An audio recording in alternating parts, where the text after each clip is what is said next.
করবে। যথারীতি তিনি এক কোম্পানিতে ঢাকা এসে ইন্টারভিউ দিলেন। ইন্টারভিউতে যথারীতি টিকে গেলেন। তখন কোম্পানির ম্যানেজার বলল, আচ্ছা, আপনাদের মধ্যে কেউ কি একটু একটু ইংরেজি জানেন? তখন রহিম চাচা উঠে বলল, স্যার, উমা ইংরেজি জানার লাগবো কি লাগা, সৌদি লন্ডন থেকে আয় বলে। তো সাগনাইয়ার কদু চাচা তিনি মূর্খ, তবুও তার একটা ছেলেকে পড়াশোনা করার জন্য লন্ডন পাঠিয়েছে, ব্যারিস্টারি পড়ার জন্য।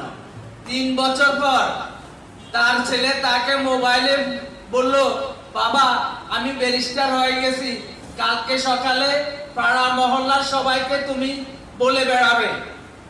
তো আমার মূর্খ কদু চাচা ব্যারিস্টার শব্দটাই ভুলে গেল।